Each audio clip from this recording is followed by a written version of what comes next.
Hope all is well with everybody today. Happy Tuesday. We are going to be talking about today more about women's hormones and balancing hormones is our topic, and how many of us are dealing with the issue that you feel like your body is fighting against you, and you're dealing with the fact that you're running on fumes, you're pushing through your fatigue, you're feeling like no matter what you do to be healthy or try to fix the problem, you're never balanced enough, you're never disciplined enough, you never have enough willpower, and that your body is just not responding the correct way in the way that you need it to. And so then you get into the mindset of thinking that there's something wrong with your body. But it's not because your body cannot balance itself. It's because you don't have the habits that allow your body to naturally get back to the space of reversing what you're having going on with your symptoms, what you're having going on if you've been diagnosed with a disease or an illness. And from the perspective of somebody who used to deal with this issue and thought the same way that you are currently thinking, because I have been where you were. And now that I'm almost 5 years in October, which is literally in a day, which I feel like I went plant-based probably like mid-October. So it's almost 5 years of me being plant-based. I can say that I once was in the space that you were in of thinking that there's just something wrong with your body and this is something that you have to deal with because the body has turned against you and it's no way for you to ever be able to fix the problem, but instead we have to manage it. And so when you are in the space of thinking that you have to manage the symptoms that you have going on, you're never going to get to the root cause of why you're experiencing these symptoms, why your body is dealing with the lack of energy and having a lack of energy every single day. How come you're sitting here feeling fatigued? How come you feel like no matter what kind of diet or how healthy you are, it never actually works? So today we're going to be talking about the root of your symptoms, and we're going to be talking about how these habits are silently draining you every single day because you're having an energy leak. And so then you're having these blocks inside of your organs because they're crying out to you and you're not supporting them. So for a lot of people, have IBS, for example, that is a digestive tract block, that is a block inside the gut, and that's going to cause a dysregulation in the rest of the body when it comes to your hormones, when it comes to your adrenal glands, when it comes to your brain and your gut being connected and balanced together. These are going to cause dysfunction inside of your organs, and they're going to cause them to cry out asking you for help. Thank you for liking up the live. How are you doing today? And when you finally learn how to shift those patterns and learn how to support your body in reversing what you have going on and get the health that you've been craving, you see how simplified the process can be, and it doesn't have to be overcomplicated or difficult. You see how you don't have to calorie count and restrict and starve yourself in order for you to be healthy. Because a lot of people think that that is the version of what health is: calorie counting and restricting and staying hungry.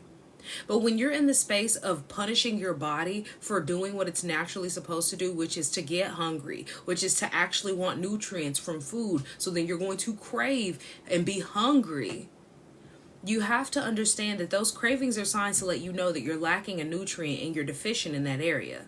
Your body being hungry is not a punishment, but it's an understanding that if you've already eaten and you feel like your body shouldn't be hungry, that means that you were lacking nutrients and you didn't get everything that you needed. And since you didn't get everything that you needed, now your body is giving you hunger signals again, regardless if you ate 30 minutes ago or not.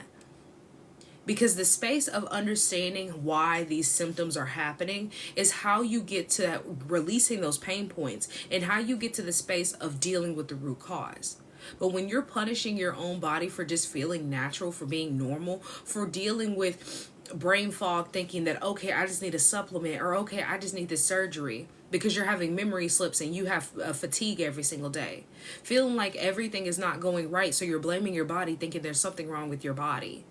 Thinking that your cravings and your blood sugar spikes and the crashes are what everybody has to deal with, that itis is normal.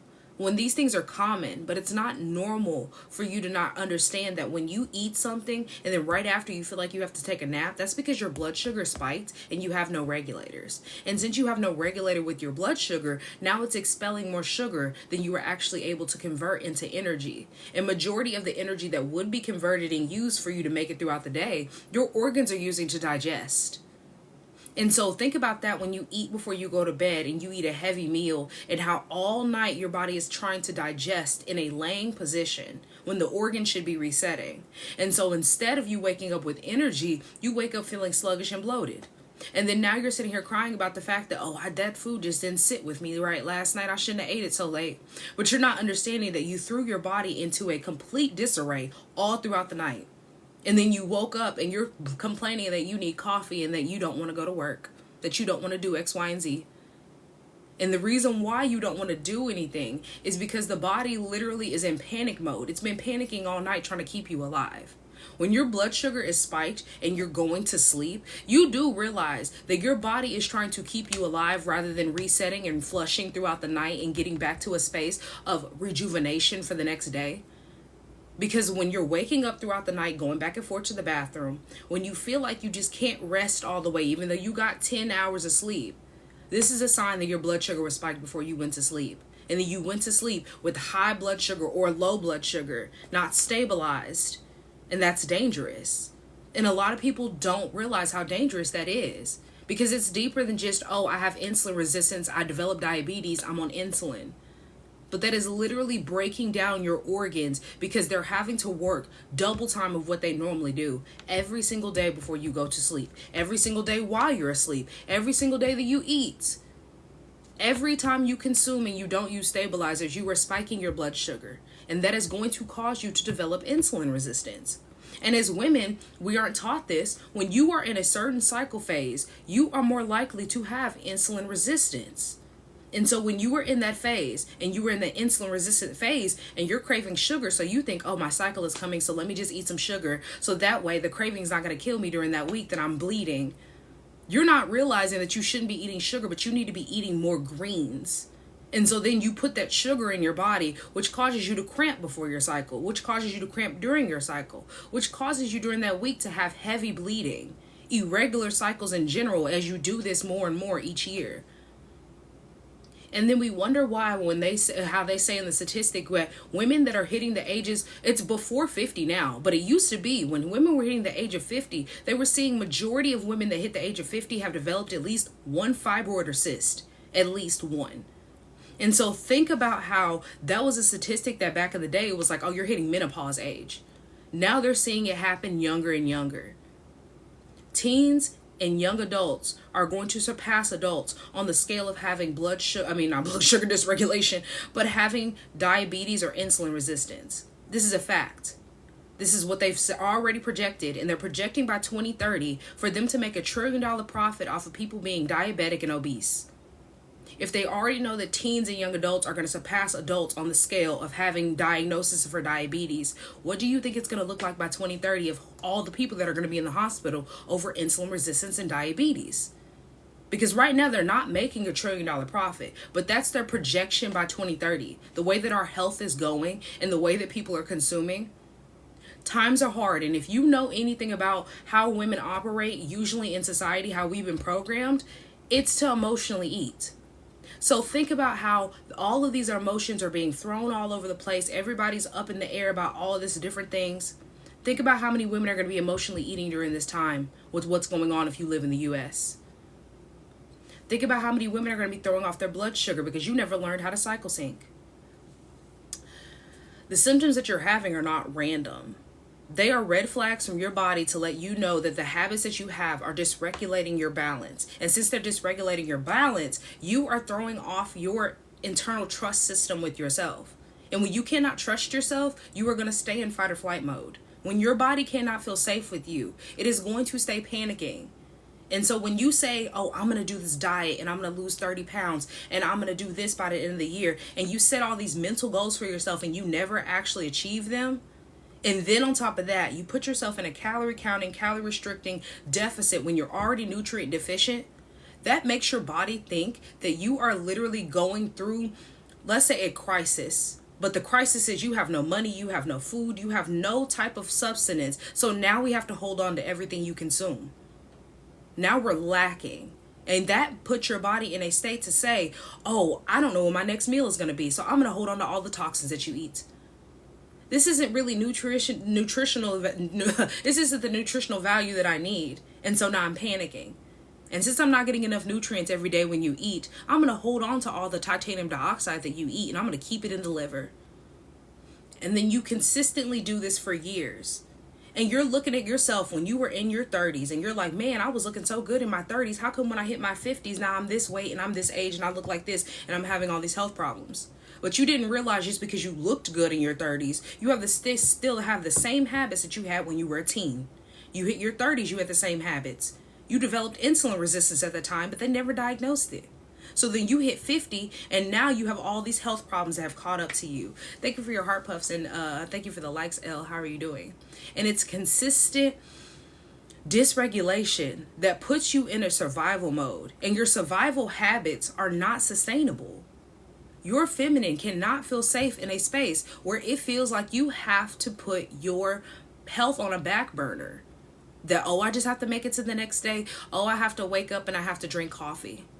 Thank you for the follows. I really appreciate it. When you are in the space of thinking this is what I have to do rather than realizing what your body is asking and needing from you, that puts a scarcity mindset not only subconsciously in your brain, but consciously. So then you start making choices based on scarcity. And as we're going to see in these next few years, how many people are going to make choices based on scarcity? Oh, I don't have enough money for this surgery, so what I'm going to do is I'm going to go start taking this prescription.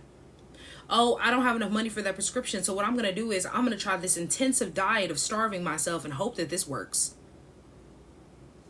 This prescription is no longer working. I'm going to use this surgery in order for me to be able to get rid of my fibroids and get a hysterectomy. As you start to move into the space of scarcity, this is when people are going to not only see more illnesses ramp up inside their own body, but you're also going to see how many dysregulated people are going to start coming more and more out about the fact that they have anxiety and depression and panic attacks. Because when you are not getting enough nutrients from food, the body goes into panic mode. And this is going to cause you to have anxiety. This is going to cause you to have depression. And people are going to depend on prescriptions if they can afford it. But the way that everything is going and how prices are changing, especially, I meant to stitch this video and I'm going to do it after I get off now that I reminded myself. The way that healthcare is going specifically, I can't say a whole lot on TikTok because I don't know what their regulations are, but I'm just literally just stating facts, okay? I'm just stating what's going on. This is not a conspiracy. This is not a maybe. This is what is happening. They are already let the FDA people go. And if you know they're the regulator for food, for recalls, for prescriptions, etc., they are regulators for things that are consumed by people. They've already let majority of them go. They already told them, I think in the end of last year, if not the beginning of this year, they already told them they no longer need to regulate all these recalls for your prescriptions and for your food. So if there's some kind of contamination, they don't have to tell you. So let's say it's a mold contamination and you take this prescription every single day.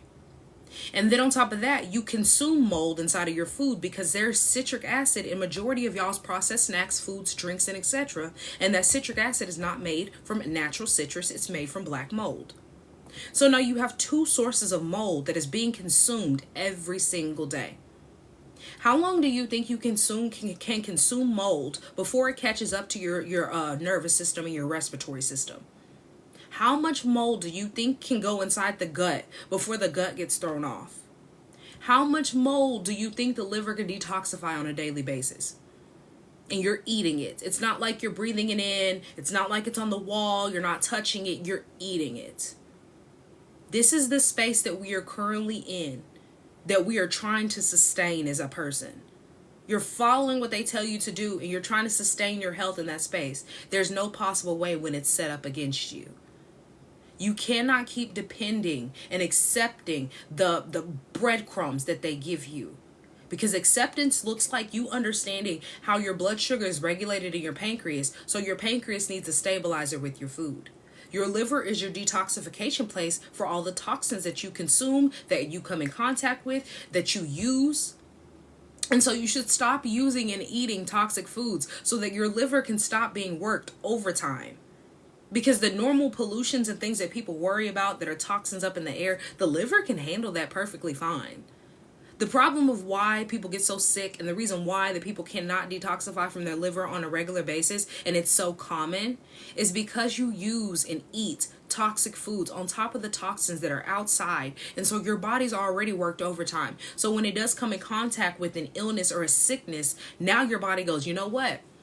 I have nothing more to give. You're going to have to let this flu take over, and it's going to have to do what it does. Because that's the key. When you have something for it to feed off of, it's going to keep thriving in your space. But when it has nothing to feed off of, when it has a space that your body can release it from, a detoxification when the cells can actually fight it, it won't thrive and it won't live inside the body. There's no possible way unless you are feeding it.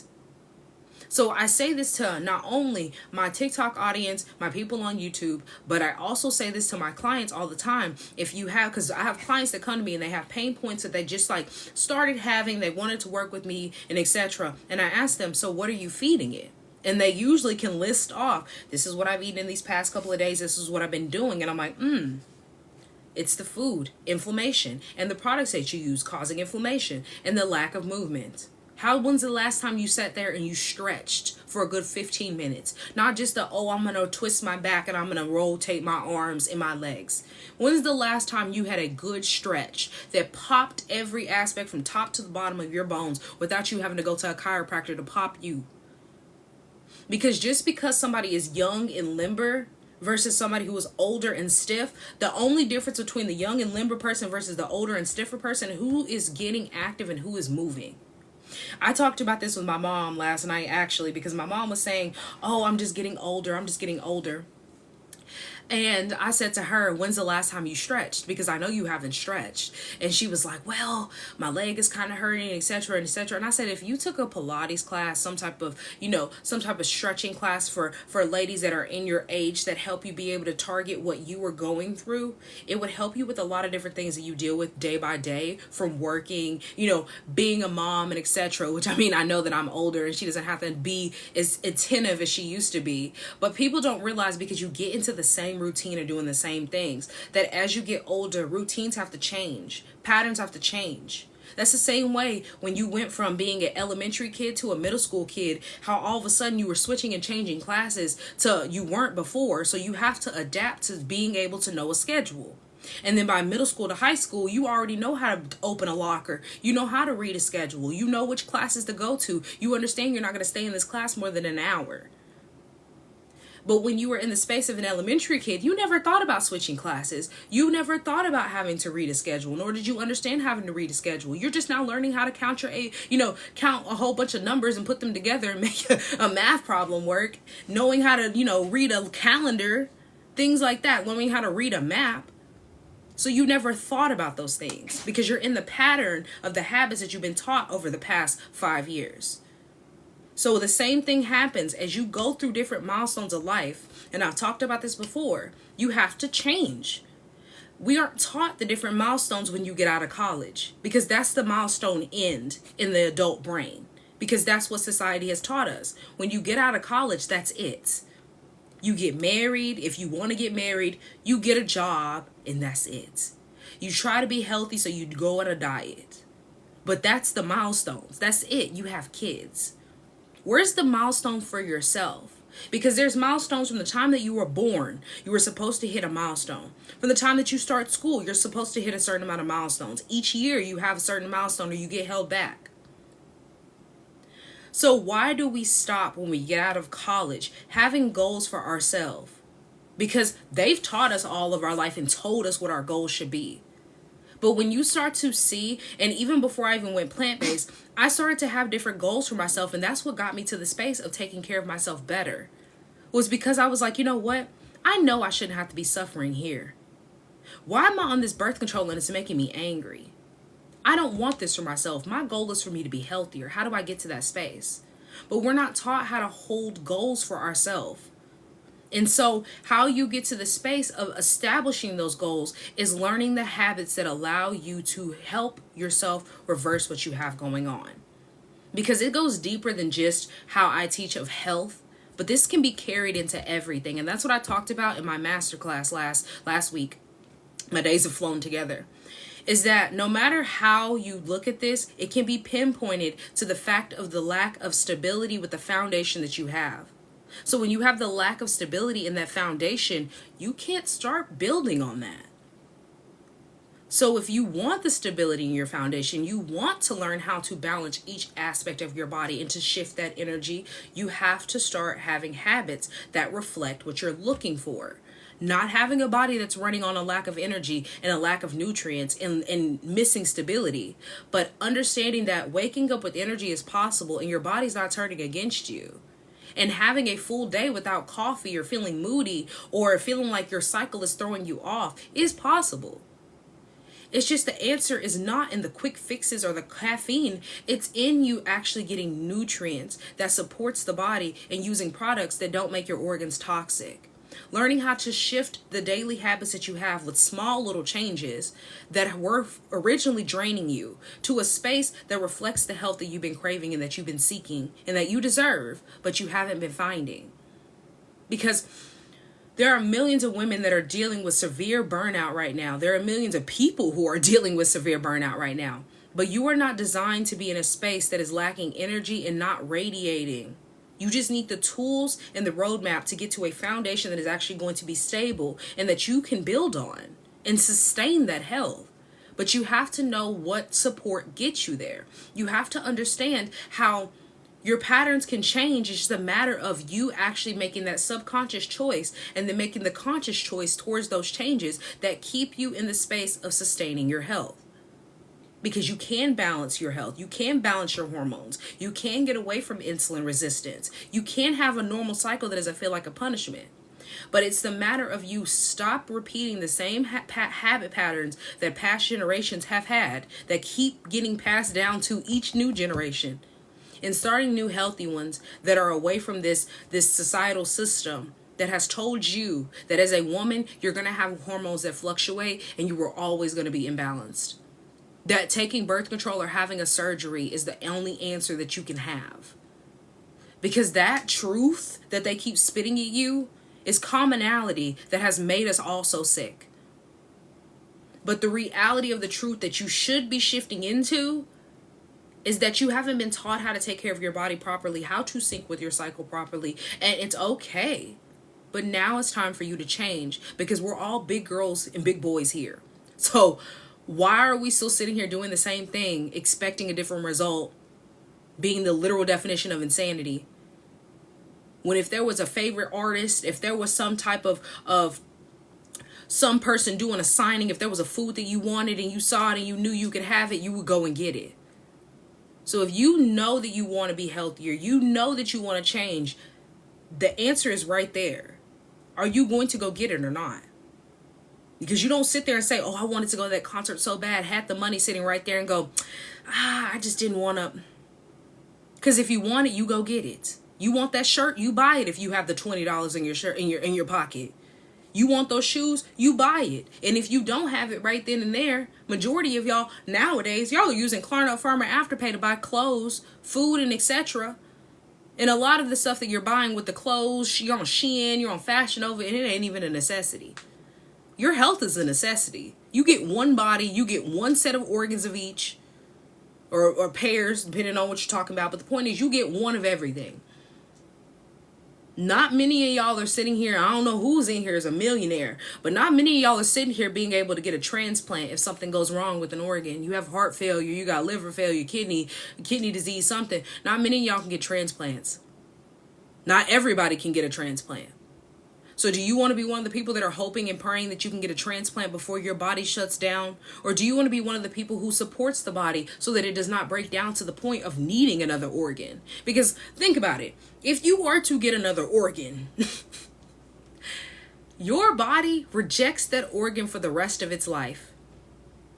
Not only does it reject that organ, but it changes your biological chemistry to make you like the person that you absorbed the organ from.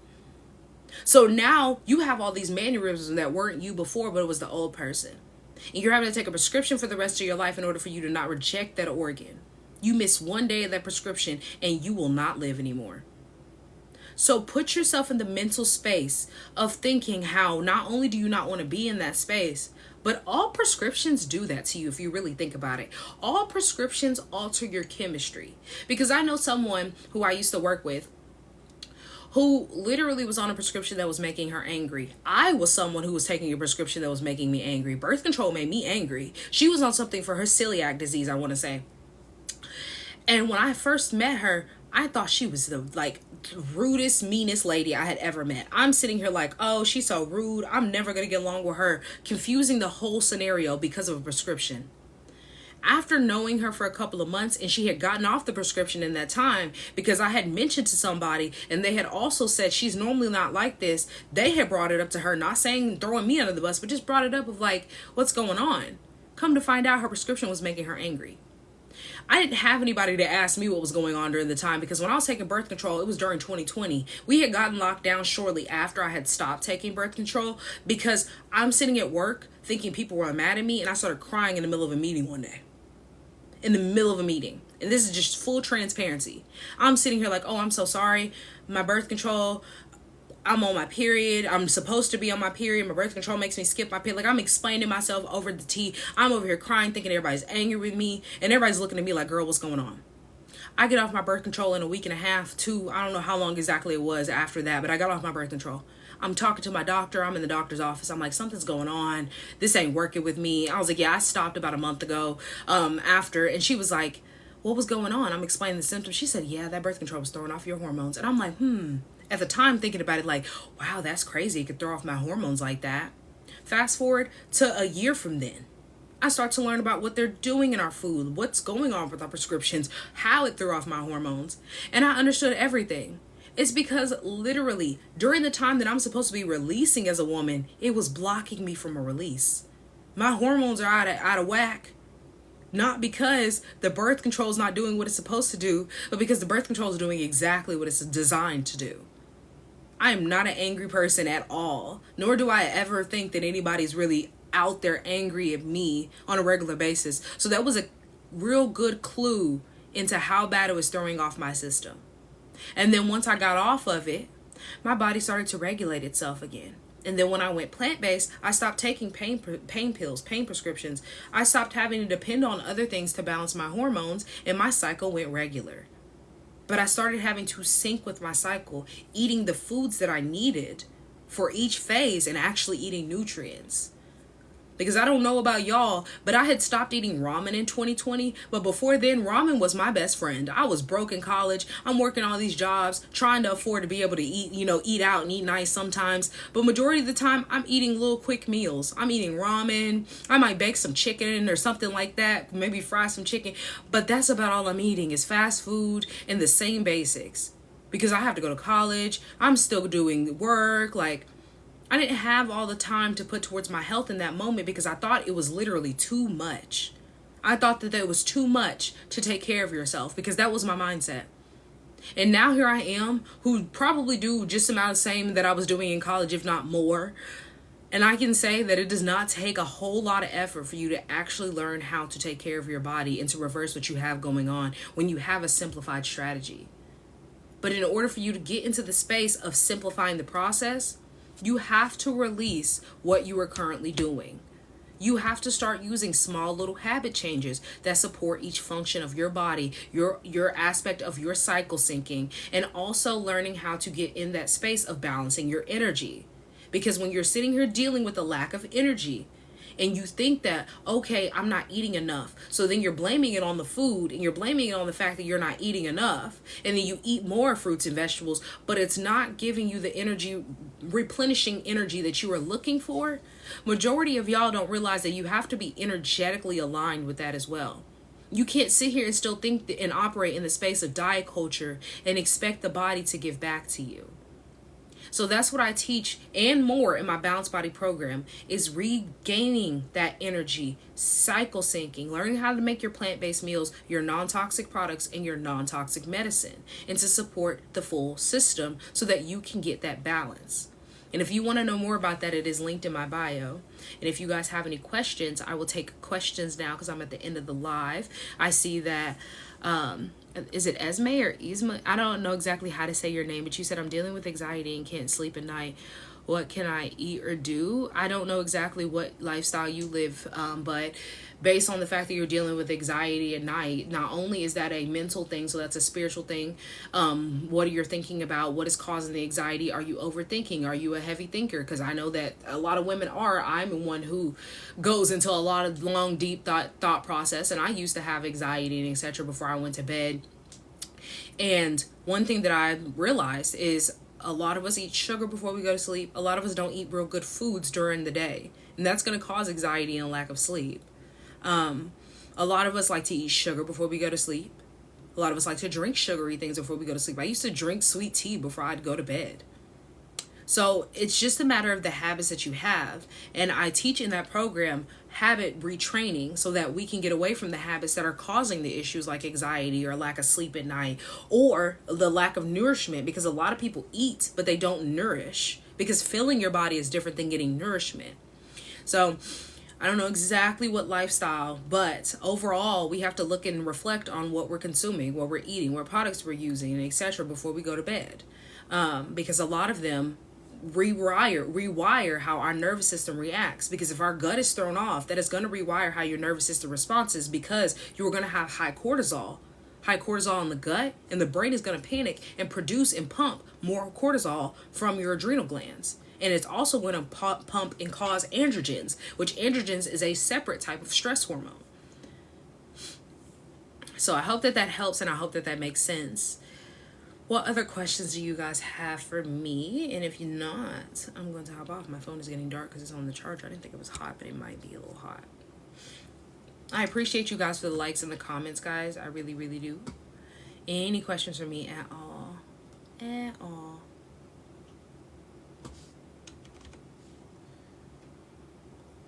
Any questions?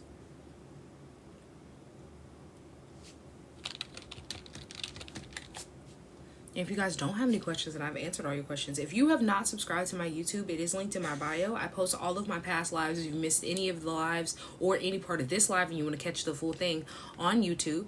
If you are not on my email list, every single Wednesday I send out an email. And I also send out many other different things on my email list. You said, how do you rebuild the gut and the microbiome? You eat foods that support that. So you have to eat more gut pH balancing foods. So you need your gut pH to be a certain acidity every single day, especially before you eat. And then when you aren't using those acidic food, or you aren't using those foods to build your pH up, then you are going to have an issue of the fact that now when you're eating, your gut is causing a dysregulation, because the brain and the gut are directly connected. So if you're having an issue of digestion, for example, like a lot of women have IBS, a lot of times you have to look at what are you putting inside that is causing your pH to be low. Are you using foods that help your pH, for example, like sauerkraut or pickles? Like, those are foods that help build up a good microbiome. Are you filled with parasites? Are you using foods to get rid of parasites? Because these are questions that you have to ask. When's the last time you cleansed? When's the last time you've actually effectively cleansed and not do it from diet culture, but actually supported the body in releasing? Because diet culture is different. Diet culture just wants you to lose weight. Diet culture focuses on you losing water weight and hopefully retaining enough water to help you be able to flush your system to lose weight. That's their whole mantra, is that we're going to lose weight. We're going to slim down. But instead of you releasing from the inside out, like you should be through foods, that should be the real health goal, because the weight will shed off when you start having the right habits. The issues that you're having will start to shed off when you have the right habits. But when you're focused on, okay, I'm going to rebalance my gut, and your liver, your kidney, your brain, everything else is off, you're only going to energetically fix and physically fix one problem. And that's going to cause all the other problems to diminish the problem that you fixed. And you're going to be constantly playing this cat and mouse game like diet culture does. 1 minute I'm healthy, next minute I'm not. 1 minute I'm slim, next minute I'm back gaining the weight even more. So it's just a matter of the habits that help you be able to reprogram how to get in the space of reversing the problems that are going on. Because when you're not getting to the root cause, you are going to consistently be playing a cat and mouse game, and you're never going to find the solution that you're looking for. You are so, so welcome. Any other questions for me before I hop off? Any other questions? And I hope that helps. Because I know, as somebody who now is about to be plant-based for 5 years, I was in the space where I didn't know what to do either. So I was taking, iron supplements, magnesium supplements. I was on birth control at one point for a year. I was doing all the things trying, I was trying, but nothing was working. So then now I'm blaming my body. And I'm sitting here praying to God, asking, well, why does my body do this if everybody else's body can be healthy, if they're following a diet and all these gurus are in the gym? I don't have enough time to be in the gym this many days of the week. And then when I was in the gym that many days of the week and I'm starving and I'm hungry and I'm trying to restrict because that's the way you be healthy, it still wasn't working. And so I'm sitting here thinking like, you know what, this just isn't for me. So I quit going to the gym. And so then I'm still starving myself. I'm still thinking like, okay, this is the way to be healthy. But it's because I'm lacking nutrients that I wasn't seeing the results that I needed. And a lot of people do lack nutrients. You eat and you punish yourself for being hungry. And that's not your design. You're not supposed to punish yourself for being hungry. What you should be doing is focusing on, okay, why am I so hungry? Did I not get enough nutrients yesterday? Knowing what the impact is when you put your body in a space of insulin resistance from not eating. Because a lot of people don't realize this. When you don't eat and you have no regulation already, you dysregulate your blood sugar more than just eating. So when you think that you're skipping a meal and you're helping your health journey, a lot of times you're just spiking your blood sugar, which causes you to panic more, which causes you to hold on to weight more next time you eat.